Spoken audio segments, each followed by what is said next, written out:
Hello students, कैसे हैं आप लोग? बढ़िया। तो आज जो है हम ऑप्टिक्स का नेक्स्ट लेक्चर आपको लेकर के आए हैं। हम आपको जो है ना इसके पहले रिफ्लेक्शन कंप्लीट कर चुके हैं ना, और प्लेन मिरर क्या होता है, उसमें इमेज फॉर्मेशन कैसा होता है, ये हम आपको बता चुके हैं। आज जो है हम आपको क्या बताने वाले हैं भाई, कि आप अपने घर में कितना बड़ा आईना लगवाइए जिसमें आप अपना पूरा जो है ना प्रतिबिंब देख सकते हैं, पूरा इमेज देख सकते हैं, सर से लेकर के पांव तक ना। तो देखिए, तो हम यहाँ लिखे हैं the minimum height of plane mirror in which object can see on full image, कि आप अपने घर में कितना बड़ा आईना लगवाइए कि आप उसमें अपना जो है ना पूरा इमेज देख सकते हैं, पूरा शरीर देख सकते हैं ना, कि आप उसके सामने खड़ा हो जाइए, आपके पैर से लेकर के सर तक जो है ना सब कुछ दिख जाए, कहां कहां आपका तिल है ना। चलिए तो देखिए, तो इसको जो है ना हम पहले से ये बना करके रखे हैं ताकि जो है ना टाइम थोड़ा सा कम लगे ना, कि टाइम बहुत लगे था ये सब बनाने में। देखिए तो ये आप खड़े हैं ना, ये खड़े हैं, इसमें ये है आपका सर, हेड है, ये आई है और ये फिट है ना, कि भाई ए बी और सी हम कोई ऑब्जेक्ट है, ये कोई ऑब्जेक्ट है ना, इसको हम लोग लिख रहे हैं ये ऑब्जेक्ट है, वस्तु है, आप खड़े हैं, ऑब्जेक्ट है ना। ये क्या है भाई, ये है प्लेन मिरर, ये है प्लेन मिरर आपका घर का आईना में समतल दर्पण, ये है आपका समतल दर्पण, और ये है आपका इमेज ना। और हम प्लेन मिरर, अगर आप वो सारा वीडियो नहीं देखे हैं तो आप काइंडली जाकर के देख लीजिए ना, कि भाई प्लेन मिरर में इमेज फॉर्मेशन कैसे होता है। ये है आपका इमेज,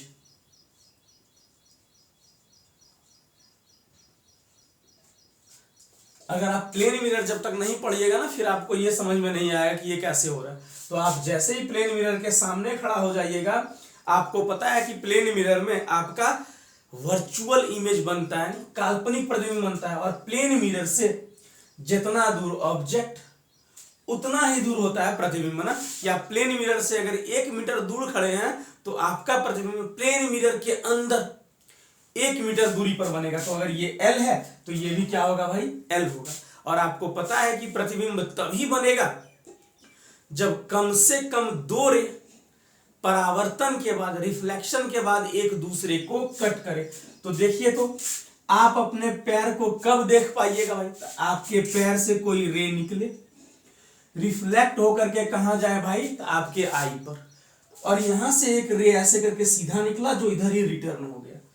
और अब हमको पता है कि भाई हमारे आंख को पता है कि light always travel in straight line, कि प्रकाश हमेशा सीधी रेखा में गमन करता है। तो देखिए, तो ये आंख को क्या लगेगा कि लाइट कुछ यहां से नहीं आ रही है, लाइट यहां से आ रही है। तो जैसे ही यहां आपको दिखेगा, यहां आपका पैर बन जाएगा। उसी तरह आपके सर से कोई लाइट निकला और यहां से रिफ्लेक्शन के बाद आपके आंख पे आया, तब क्या होगा, तो फिर आपके आंख को पता है कि ये लाइट यहां से नहीं आ रहा है। क्यों? तो क्योंकि हमको पहले से ही बता दिया गया है, मेरे आंख को ये बात समझा दिया गया है कि लाइट जो है ना always travel in straight line, प्रकाश हमेशा सीधी रेखा में गमन करती है। बात क्लियर है? तो देखिए, तो लाइट, आंख को लगा कि ये लाइट कुछ यहां से आ रही है और फिर यहां आपका इमेज बन जाएगा। बात आई समझ में कि नहीं है? तो देखिए, तो कि हम लोग जो है ना, हमको निकालना है भाई कि प्लेन मिरर का हाइट कितना है, प्लेन मिरर कितना बड़का होना चाहिए। बात क्लियर है? हमको निकालना है कि प्लेन मिरर, मतलब प्लेन मिरर की ऊंचाई तो P से S तक हमको निकालना है, कि P से S तक हमको ये चीज निकालना पड़ेगा। तो चलिए, तो निकालते हैं फिर हम लोग। और फिर आपको जो है ना ट्रायंगल वाला नियम आना चाहिए, 9-10 वाला ट्रायंगल ना, सर्वांग समता, और हम लोग जो पढ़े थे सिमिलरिटी ना, कंग्रुएंसी, सिमिलरिटी, ये सब ना। तो चलिए देखिए, तो यहाँ पे 2 ट्रायंगल बन रहा है, यहां पर जो है 2 ट्रायंगल का फॉर्मेशन हो रहा है। चलिए, तो हम पहले ट्रायंगल की बात करते हैं। पहला ट्रायंगल देखिए, तो कौन सा बन रहा है, पहला ट्रायंगल बन रहा है आपका B Q B B dash और सी डैश। हम इस ट्रायंगल की बात कर रहे हैं कि भाई इस दोनों ट्रायंगल में कौन कौन सा ट्रायंगल है देखिए, तो हम इस दोनों ट्रायंगल की बात कर रहे हैं। ट्रायंगल बी, चलिए हम पहले लिखते हैं फिर आपको समझ में आएगा। देखिए तो हम यहाँ पे इस ट्रायंगल की बात कर रहे हैं कि ट्रायंगल बी, बी डैश और ए डैश, ट्रायंगल बी, देखिए तो इस ट्रायंगल की हम बात कर रहे हैं।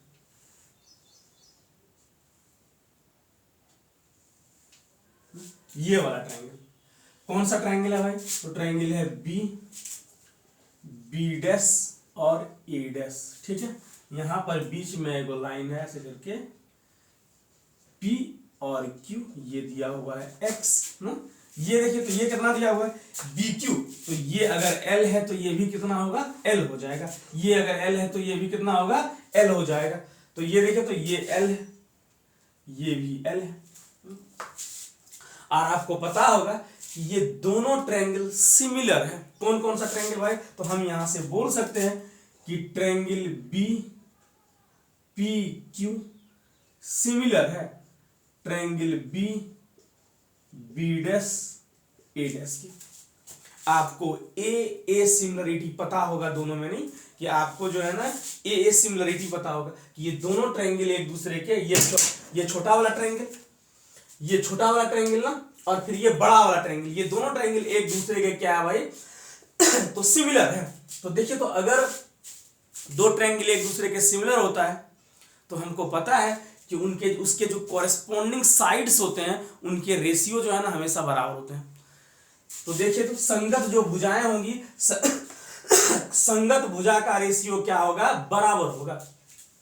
तो देखिए तो यहां अगर हम लिखें ए डैश बी डैश, ये अगर भुजा बड़ा वाला ट्रायंगल में ले रहे हैं तो छोटा वाला ट्रायंगल में इसके संगत, इसके कॉरेस्पॉन्डिंग साइड कौन होगा पी क्यू। बात क्लियर, ये बराबर होगा किसके, तो हम यहां लिख सकते हैं B B dash divided by क्या होगा आपका बी क्यू। ये हम एकदम आराम से हम लोग जो है ना लिख सकते हैं। अब देखिए तो यहां से हम ऐसे लिख रहे हैं कि ए डैश का वैल्यू नहीं पता है तो हम लोग निकालेंगे भाई ए डैश बी डैश, जब पी क्यू का वैल्यू एक्स दिया हुआ है, पी क्यू का वैल्यू एक्स दिया हुआ बराबर बी बी डैश, ये भी एल ये भी एल, ये कितना हो जाएगा 2l। बात क्लियर है। और नीचे में फिर जो b और q है उसका वैल्यू है l, तो यहां से अगर हम ये l कटेगा, इसलिए हम लोग बोल सकते हैं कि जो a डैश b डैश है वो किसके बराबर है भाई, तो 2x के बराबर है। a dash b dash 2x के बराबर है। इतना आपको समझ में आया कि हम जो है ना, देखिए हमको एक्चुअली ये वाला हाइट निकालना है, इसी का तो हाइट निकालना है ना कि जो प्लेन मिरर कितना बड़ा है, तो हमको ये हाइट चाहिए। चलिए दूसरा हम लोग किस ट्रायंगल की बात कर रहे हैं, तो दूसरा हम लोग ट्रायंगल की बात कर रहे हैं बी बी डैश और सी डैश का। देखिए तो यहां पे क्या है कि एक ऐसा है, आई होप आप एक बार जो है ना ये वाला फिगर बनाइए, हम यहां मिटा करके फिर जो है ना आप लोगों को दिख रहा है बहुत बढ़िया से, आप लोगों को अच्छा से दिख रहा है ना, चलिए कोई बात नहीं ना, आप लोगों को ठीक से दिख रहा है। तो आप जो है ना पहले एक बार नोट कर लीजिए इसको, ये फिगर बना लीजिए, फिर उसके बाद जो है ना हम लोग करेंगे। तो चलिए यहां पे क्या आ गया है भाई, देखिए तो बी बी डैश और सी डैश, यहां क्या है आपका क्यू आर, यही है ना, ये है क्यू आर जिसका वैल्यू दिया हुआ है वाई, ये आप फिर से बोलिएगा एल है, ये आपका एल है। तो चलिए हम नीचे में ये मिटा देते हैं यहाँ पे ना, ये अब हम मिटा रहे हैं थोड़ा सा, आप लोग आई होप जो है ना कर लिए होंगे इसको ना। तो चलिए यहाँ पे हम थोड़ा सा मिटाते हैं। इस ट्रायंगल में फिर से हम बोल सकते हैं कि ये दोनों ट्रायंगल सिमिलर है। और कैसे सिमिलर है भाई, तो ए सिमिलरिटी ना, कौन समरूपता से, ये वाला कौन और ये वाला कौन दोनों में एकदम बराबर है ना, 90 डिग्री, ये 90 डिग्री ये 90 डिग्री, और ये वाला कौन दोनों में कॉमन है।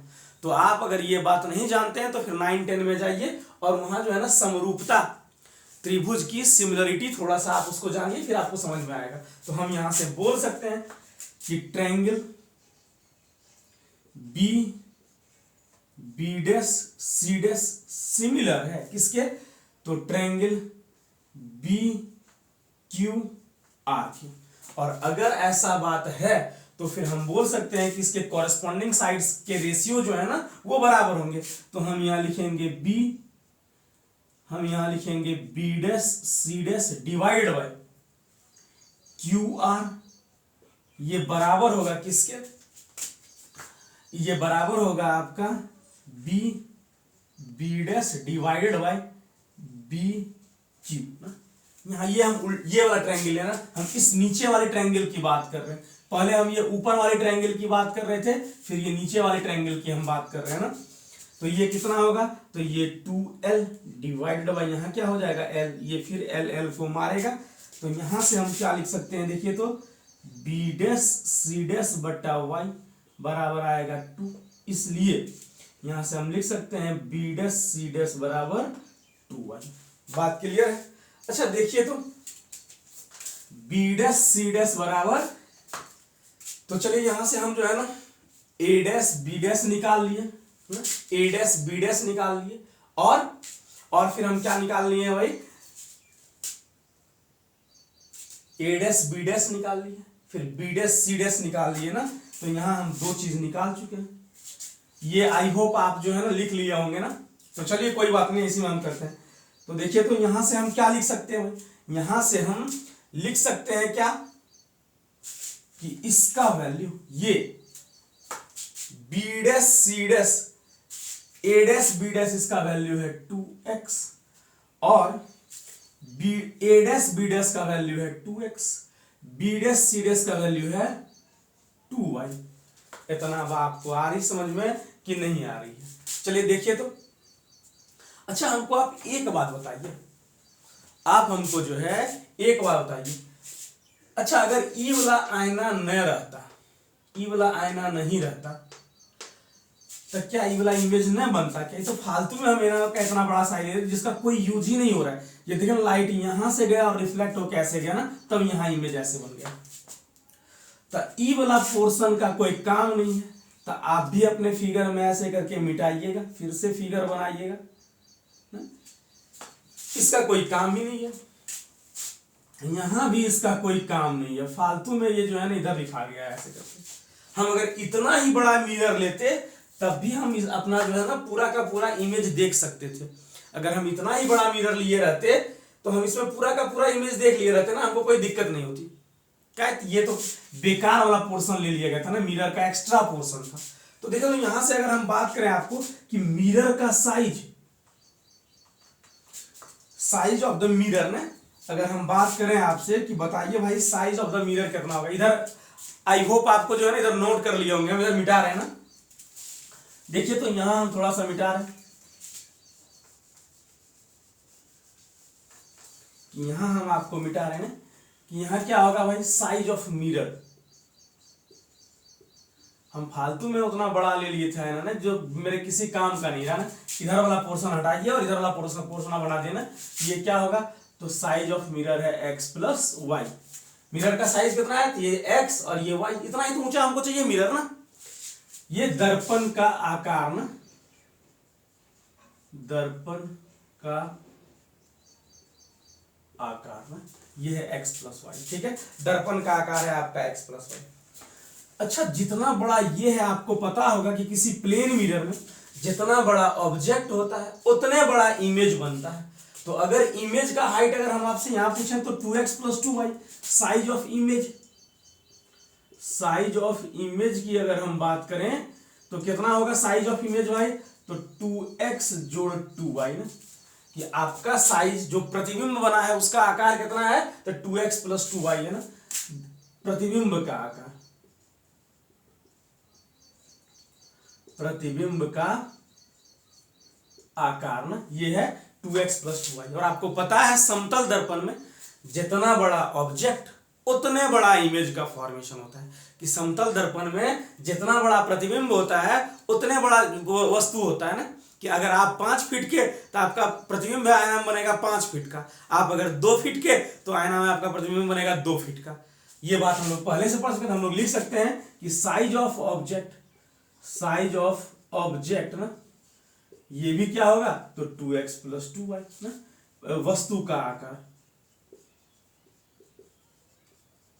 वस्तु का आकार भी क्या होगा आपका, तो 2x प्लस 2y। अच्छा देखिए तो वस्तु का आकार बराबर 2x प्लस 2y, मतलब 2 इंटू इसको हम लिखें x प्लस वाई। अच्छा यहां से हम ऐसा लिखें 2 इंटू x प्लस वाई को हम लोग क्या लिख रहे हैं, size of mirror, size of mirror. यहां से देखिए तो अगर हम साइज ऑफ मिरर लेकर के आए, साइज ऑफ मिरर, हमको तो साइज ऑफ मिरर ही निकालना है कि कितना बड़ा आईना खरीद के लाए जिसमें हम पूरा का पूरा प्रतिबिंब अपना देख सकते हैं ना। तो कितना बड़ा है, तो इस 2 को इधर ले जाइए, क्या लिखिएगा, size of object, size of object बटा 2। मतलब क्या हुआ देखिए तो कि मिनिमम हाइट आपके आईना का कितना होना चाहिए, तो आपके हाइट का आपके साइज का आधा होना चाहिए। ये हो गया है ना, ये आप लोग आई होप नोट कर लिए होंगे। चलिए हम इसको मिटाते हैं। मतलब यहां से हमको एक बात पता चला, क्या कि जो दर्पण की ऊंचाई है, दर्पण की ऊंचाई, आप आकार लिखिए या ऊंचाई लिखिए, ये बराबर क्या होगा भाई, तो वस्तु की ऊंचाई, वस्तु की ऊंचाई बटा 2। मतलब कितना बड़ा आप आईना खरीद के आइएगा रे, अगर आपका साइज 5 फीट का, अगर वस्तु की ऊंचाई, वस्तु की ऊंचाई नहीं, हाइट ऑफ द इमेज अगर मान लीजिए 5 फीट का है, तो वो 2.5 फीट का आईना खरीद के आए, वो 2.5 फीट का आईना खरीद के आए जिसमें वो अपना पूरा का पूरा जो है ना, पूरा हॉल, पूरा देह अपना देख सकता है ना कि मेरे शरीर में कहाँ क्या है ना, हम मोटे हैं कि पतले हैं ना, पेट आपका बड़ा हुआ है कि छोटा है। बात आई समझ में कि नहीं है, कि मान लीजिए अगर खली जिसका साइज जो है ना 6 फीट कुछ इंच है ना, लगभग 7 फीट के बराबर है ना, बेचारा वो 3.5 फीट का आईना खरीद के लाए और उसमें अपना पूरा इमेज देख सकता है। आई होप आपको जो है ना क्लियर हुआ होगा हम क्या कहना चाह रहे हैं, कि भाई समतल दर्पण आप कितना ऊंचा खरीद के लाइएगा जिसमें आप पूरा का पूरा इमेज देख सकें। तो भाई अपना हाइट का, अपना हाइट का दर्पण की ऊंचाई कैसे निकालिएगा, तो ये हो जाएगा 5 फीट बटा 2 बराबर 2.5 फीट। बात आई समझ में। आई होप आपको ये बात जो है ना क्लियर हुआ होगा कि हाइट ऑफ इमेज, यहाँ यही बात आप इसे साइज की जगह पर आप हाइट भी लिखिए ना, कि हाइट ऑफ मिरर बराबर height of object divided by 2। तो बताइए ये वीडियो आपको कैसा लगा ना। अब कहीं भी अगर सवाल दिया हुआ है ना, तो या इस पर आसान सवाल आएगा ना, और इसको लोग प्रूव करके भी आपको दिखा दिए। ये जनरल कंपटीशन सब में भी बहुत सारा पूछा जाता है इसके बारे में ना। तो आपको याद रखना है कि आपके ऊंचाई का आधा ऊंचाई का दर्पण अगर आप खरीद करके लाइएगा, तो उसमें आप पूरा का पूरा इमेज अपना देख सकते हैं। तो बताइए आपको ये वीडियो कैसा लगा, बढ़िया लगा या नहीं लगा नहीं, और अगर अच्छा लगा तो फिर आप जो है ना सपोर्ट कीजिए ना, आप जो है ना लाइक कीजिए और चैनल को सब्सक्राइब भी कीजिए ना, ताकि जो है ना हम आपके लिए और बढ़िया बढ़िया वीडियो जो है ना लेकर के आ सकें। तब तक आप लोग जो है ना पढ़ते रहिए। मेरे तरफ से ऑल द बेस्ट।